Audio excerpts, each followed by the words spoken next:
السلام علیکم سامعین، 4 ربیع الاول کی تاریخ شروع ہو چکی ہے، 27 اگست ہے۔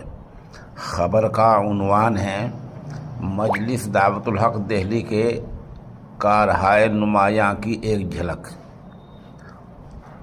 ریاستہائے پنجاب و ہریانہ میں مساجد کی واگزاری اور تعمیر کا کام کر رہی ہے۔ چنانچہ ریاست پنجاب کے گیدڑ بہا علاقے میں آج سے 11 برس پہلے 35 لاکھ روپے کے خرچ سے ایک قدیم مقبوضہ مسجد کو واگزار کرایا اور کئی لاکھ روپے اس کی مرمت خرچ کرائے۔ اسی طرح فی الحال ریاست پنجاب کے تاریخی شہر سرہند شریف میں باقاعدہ زمین خرید کر ایک مسجد کی تعمیر کا کام کرایا جا رہا ہے۔ سرہند کا یہ وہ قصبہ ہے جس میں قریب ہی قادیانی مسجد کی شکل میں ایک عمارت بنا کر لوگوں کو گمراہ کیا جا رہا ہے، اور وہاں مسلمانوں کے ایمان و عقائد کی حفاظت کے لیے اہل اسلام کی مسجد ہونا بہت ضروری تھا۔ اس کے علاوہ کئی مساجد کے سنگ بنیاد میں ام المدارس دارالعلوم دیوبند کے سابق نائب محتمم حضرت مولانا عبدالخالق سنبھلی رحمۃ اللہ علیہ، دارالعلوم کے استاد حدیث حضرت مولانا منیر الدین صاحب دامت برکاتہم اور موجودہ نائب محتمم حضرت مفتی محمد راشد آدمی جیسے اکابر تشریف لا چکے ہیں۔ حال ہی میں دہلی سے ملحق یوپی کے گریٹر نوئیڈا علاقے میں قدیم و جدید علوم کی تعلیم کے لیے 5 کروڑ 60 لاکھ روپے کی زمین کا مبلغ 35 لاکھ روپے ادا کر کے ایگریمنٹ کیا ہے، جس کی ادائیگی 6 مہینے میں ہونے ہیں۔ الحمدللہ یہاں بھی سنگ بنیاد میں دارالعلوم دیوبند سے نائب محتمم حضرت مفتی محمد راشد آدمی، حضرت مفتی سلمان منصورپوری اور مملکت قطر میں مقیم مولانا اسلام الدین قاسمی تشریف لائے تھے۔ مجلس دعوت الحق اسی نوعیت کے کام کراتی رہتی ہے۔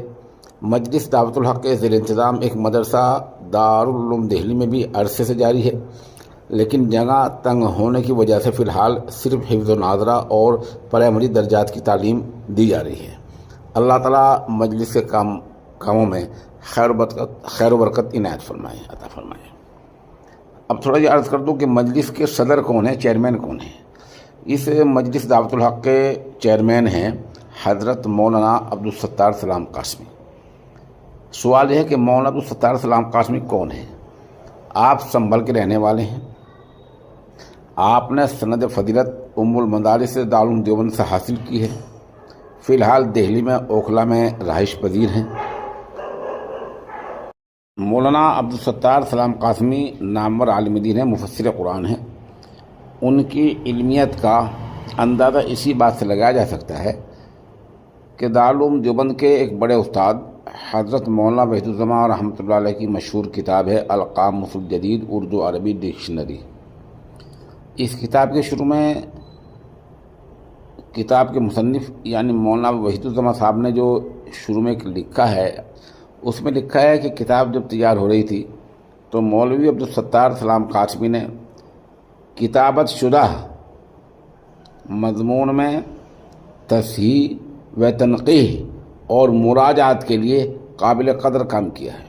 یہ آپ اس اسکرین پر دیکھ سکتے ہیں مولانا وحید الزماں نے جو کچھ آپ کے بارے میں فرمایا ہے۔ ان کی علمیت کا اندازہ اسی سے لگایا جا سکتا ہے۔ ہم دعا گو ہیں کہ اللہ تعالیٰ ان کے کاموں میں ترقی عنایت فرمائے۔ ساتھ ساتھ جو میں نے ان کے کام گنائے ہیں، شمار کرائے ہیں، بہت ساری تصاویر میں پیش کر رہا ہوں جس میں آپ کو مختلف جگہوں پر مولانا کے کارہائے نمایاں نظر آئیں گے۔ ساتھ ساتھ مولانا QR کوڈ دیا جا رہا ہے، کیونکہ اصحاب خیر کے تعاون کی اس میں اشد ضرورت ہے۔ قومی تعاون کیا کرتی ہے؟ قوم کے تعاون کے بغیر کوئی کام نہیں چلا کرتا۔ آپ سے جو کچھ بن سکتا ہو اس بار کوڈ میں آپ QR کوڈ میں دے سکتے ہیں اور اس کار خیر میں حصہ لے سکتے ہیں۔ سامعین، اس ناکارہ کی رائے یہ ہے کہ مولانا اگر اور کچھ بھی نہ کراتے اور صرف پنجاب میں ان کی مساعی جمیلہ سے یہی ایک مسجد گیدڑ بہا والی خالی ہوئی ہے، یہ ان کی بخشش کے لیے اور ان کے نامہ اعمال کو حسنات سے مزین کرنے کے لیے کافی ہے۔ یقیناً اس مسجد میں جس طرح تگودو محنت جو ہوتے مسلسل محنت مشقت کرنی پڑی ہے اس کو میں جانتا ہوں، کیونکہ اس نامہ نگار نے اس مسجد کا دورہ کیا ہے۔ یہ 35 لاکھ روپے کے صرفے سے واگزار ہوئی ہے، اور اب الحمدللہ اس مسجد میں 5 وقت نماز باجماعت ہو رہی ہے۔ سامعین، اس طرح کے جو معاملات ہوتے ہیں وہ ہمیشہ قومی تعاون سے ہی طے پاتے ہیں۔ ان کا انسان کو دنیا میں بھی صلہ مل جاتا ہے کہ اللہ تعالیٰ اس کے گھر میں خیر و برکت پیدا کر دیتے ہیں، بہت ساری بلاؤں سے بیماریوں سے بچا لیتے ہیں، اور آخرت میں اس کا باقاعدہ ثواب ملتا ہے۔ احادیث شریفہ میں اور کلام پاک میں اس کا مستقل تذکرہ موجود ہے۔ بہرحال جن اصحاب خیر کو تعاون کرنا ہے، مالی مدد کرنی ہے، آپ اسکرین پر دیکھ سکتے ہیں، یہ 3 نمبر ہیں۔ ان میں اسٹیٹ بینک آف انڈیا ہے، HDFC ہے، ICICI بینک ہے۔ ان تینوں نمبروں میں، ان تینوں بینک اکاؤنٹ میں کسی ایک پر بھی آپ اپنی رقم جمع کرا سکتے ہیں۔ سب سے آخر میں آپ دیکھیں مولانا مصروف کا موبائل نمبر ہے، اس پر آپ رابطہ کر سکتے ہیں، مزید دریافت کر سکتے ہیں اور مزید معلومات حاصل کر سکتے ہیں۔ وما علینا الا البلاغ۔